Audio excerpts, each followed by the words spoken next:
God is just and God is merciful. Media headlines frequently express outrage at judges who are soft on crime and fail to impose the appropriate penalty for the offence committed. When I worked as a barrister, I noticed that the legal profession did not respect judges who were regarded as too lenient. We expect judges to execute justice. We do not expect them simply to be merciful. On the other hand, we do expect mercy in our personal relationships. A loving parent will be merciful to their child. We expect friends to be merciful to one another. Justice and mercy do not normally go together. We tend to see them as alternatives. We expect either justice or mercy, but not both at the same time. Yet God is both a God who judges with justice and a God of mercy. How can he combine these two apparently contradictory characteristics? The answer is that the sacrifice of Jesus has made it possible for God to combine both justice and mercy.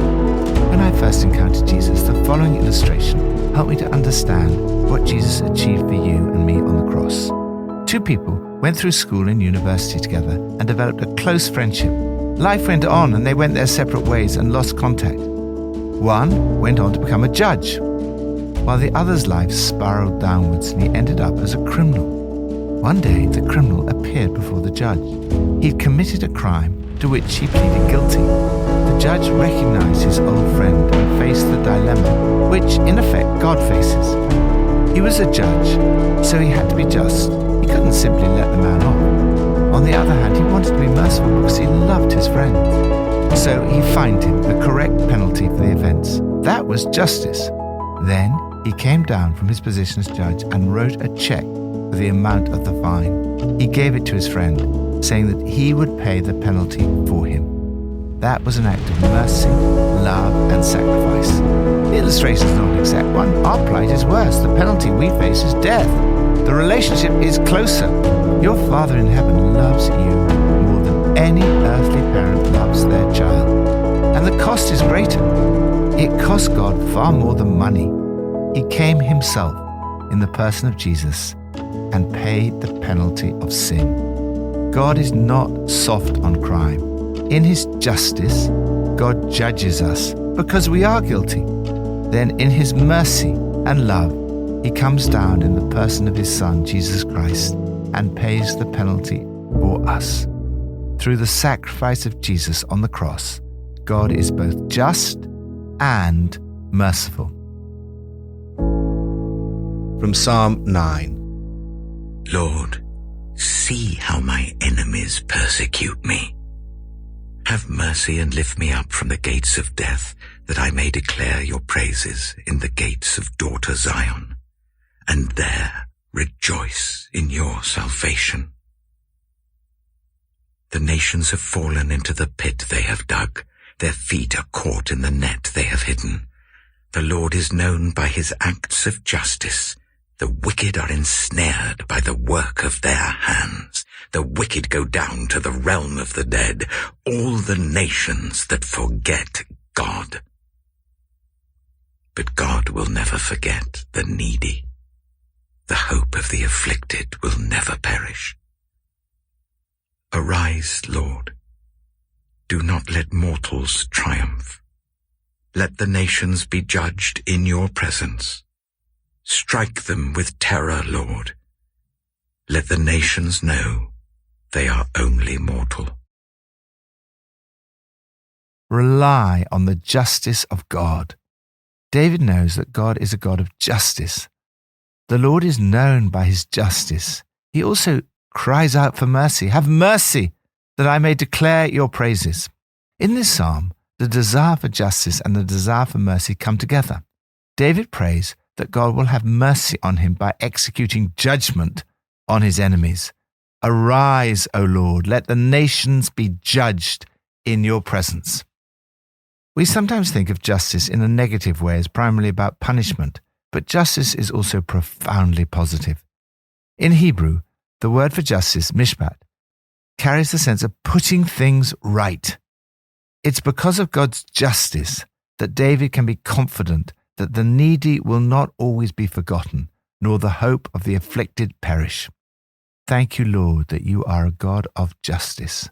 Thank you that one day there will be justice for all those who face injustice in our world today. Thank you that one day there will be justice for the poor and the oppressed. From Matthew 12. At that time, Jesus went through the cornfields on the Sabbath. His disciples were hungry and began to pick some ears of corn and eat them. When the Pharisees saw this, they said to him, "Look, your disciples are doing what is unlawful on the Sabbath." He answered, "Haven't you read what David did when he and his companions were hungry? He entered the house of God, and he and his companions ate the consecrated bread, which was not lawful for them to do, but only for the priests. Or haven't you read in the law that the priests on Sabbath duty in the temple desecrate the Sabbath and yet are innocent? I tell you that something greater than the temple is here. If you had known what these words mean, 'I desire mercy, not sacrifice,' you would not have condemned the innocent. For the Son of Man is Lord of the Sabbath." Going on from that place, he went into their synagogue, and a man with a shriveled hand was there. Looking for a reason to bring charges against Jesus, they asked him, "Is it lawful to heal on the Sabbath?" He said to them, "If any of you has a sheep and it falls into a pit on the Sabbath, will you not take hold of it and lift it out? How much more valuable is a person than a sheep? Therefore it is lawful to do good on the Sabbath." Then he said to the man, "Stretch out your hand." So he stretched it out, and it was completely restored, just as sound as the other. But the Pharisees went out and plotted how they might kill Jesus. Aware of this, Jesus withdrew from that place. A large crowd followed him, and he healed all who were ill. He warned them not to tell others about him. This was to fulfill what was spoken through the prophet Isaiah. "Here is my servant whom I have chosen, the one I love, in whom I delight. I will put my spirit on him, and he will proclaim justice to the nations. He will not quarrel or cry out. No one will hear his voice in the streets. A bruised reed he will not break, and a smouldering wick he will not snuff out, till he has brought justice through to victory. In his name the nations will put their hope." Receive the mercy of Jesus. We sometimes send parcels with the words, "fragile, handle with care," stuck on them. Have you ever felt in need of one of those stickers yourself? Jesus is there for you when you feel like this. Jesus utterly rejected the legalism of the Pharisees, quoting and fulfilling the prophecy of Hosea. "I desire mercy, not sacrifice." Justice and legalism are not the same. Indeed, they can be opposites. Jesus breaks the legalistic Pharisaical laws by healing a man on the Sabbath in an act of great mercy, love, and compassion. Jesus combines justice and mercy. He fulfilled all the promises of the Old Testament about God bringing justice to the nations. Here, Matthew quotes Isaiah's prophecy, which Jesus fulfilled. He would bring justice to the nations and lead justice to victory. Yet, he's full of mercy, love, and compassion. A bruised reed he will not break, and a smouldering wick he will not snuff out. There are times in life when we are physically, emotionally, or spiritually fragile, like a bruised reed or a smouldering wick. Jesus continues to show us mercy, love, and compassion when we're weak and fragile. When you are fragile, Jesus handles you with care. Jesus is quoting one of the servant songs from Isaiah 40-55. These songs are all about a suffering servant who will sacrifice his life in order to bring forgiveness of sins. In these servant songs, God's mercy and justice come together. The world is set right, injustice and oppression are ended, and the needy and broken are set free. Yet it is God himself who makes the sacrifice, who bears the punishment and consequences of our sins. Rather than being crushed by God's justice, you are set free by it. At the cross, justice and mercy meet. Thank you, Jesus, that you came as the suffering servant. Thank you that you enabled justice and mercy to come together through your sacrifice on the cross. Old Testament from Genesis 31. Jacob heard that Laban's sons were saying, "Jacob has taken everything our father owned and has gained all this wealth from what belonged to our father." And Jacob noticed that Laban's attitude toward him was not what it had been. Then the Lord said to Jacob, "Go back to the land of your fathers and to your relatives, and I will be with you." So Jacob sent word to Rachel and Leah to come out to the fields where his flocks were. He said to them, "I see that your father's attitude towards me is not what it was before, but the God of my father has been with me. You know that I've worked for your father with all my strength, yet your father has cheated me by changing my wages 10 times. However, God has not allowed him to harm me. If he said, 'The speckled ones will be your wages,' then all the flocks gave birth to speckled young. And if he said, 'The streaked ones will be your wages,' then all the flocks bore streaked young. So God has taken away your father's livestock and has given them to me. In breeding season, I once had a dream, in which I looked up and saw that the male goats mating with the flock were streaked, speckled, or spotted. The angel of God said to me in the dream, 'Jacob.' I answered, 'Here I am.'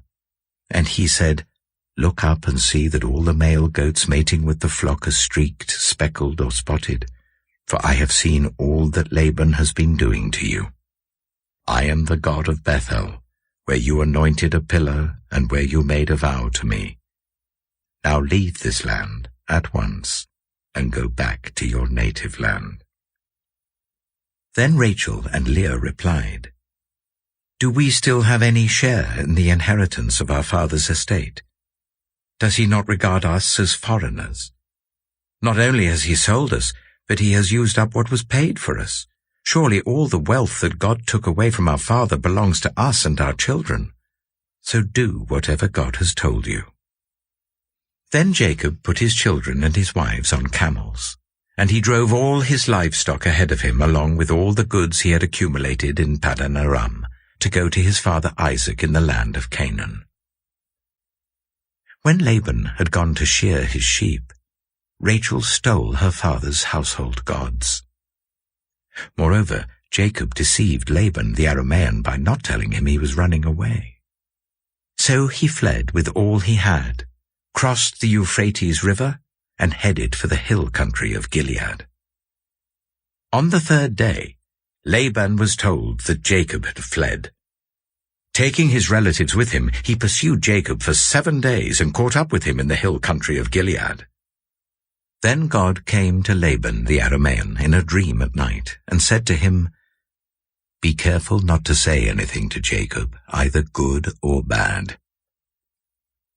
Jacob had pitched his tent in the hill country of Gilead when Laban overtook him, and Laban and his relatives camped there too. Then Laban said to Jacob, "What have you done? You've deceived me, and you've carried off my daughters like captives in war. Why did you run off secretly and deceive me? Why didn't you tell me, so I could send you away with joy and singing to the music of tambourines and harps? You didn't even let me kiss my grandchildren and my daughters goodbye. You've done a foolish thing. I have the power to harm you. But last night the God of your father said to me, 'Be careful not to say anything to Jacob, either good or bad.' Now you have gone off because you long to return to your father's household. But why did you steal my gods?" Jacob answered Laban, "I was afraid, because I thought you would take your daughters away from me by force. But if you find anyone who has your gods, that person shall not live. In the presence of our relatives, see for yourself whether there is anything of yours here with me, and if so, take it." Now Jacob did not know that Rachel had stolen the gods. So Laban went into Jacob's tent, and into Leah's tent, and into the tent of the 2 female servants, but he found nothing. After he came out of Leah's tent, he entered Rachel's tent.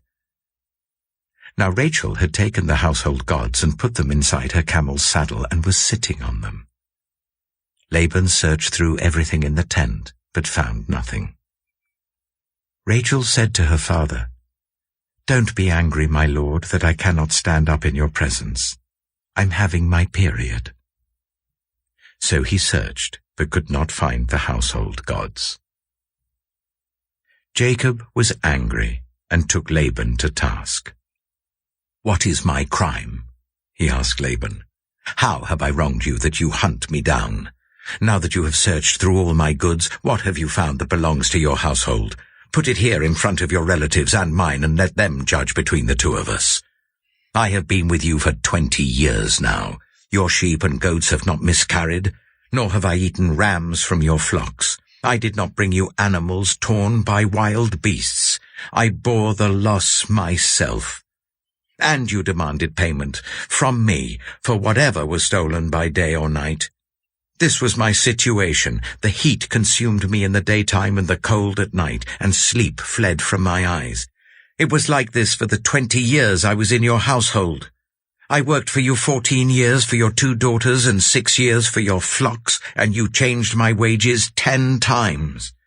If the God of my father, the God of Abraham, and the fear of Isaac had not been with me, you would surely have sent me away empty-handed.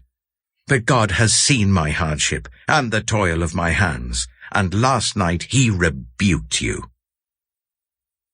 Laban answered Jacob, "The women are my daughters, the children are my children, and the flocks are my flocks. All you see is mine. Yet what can I do today about these daughters of mine, or about the children they have borne? Come now, let's make a covenant, you and I, and let it serve as a witness between us."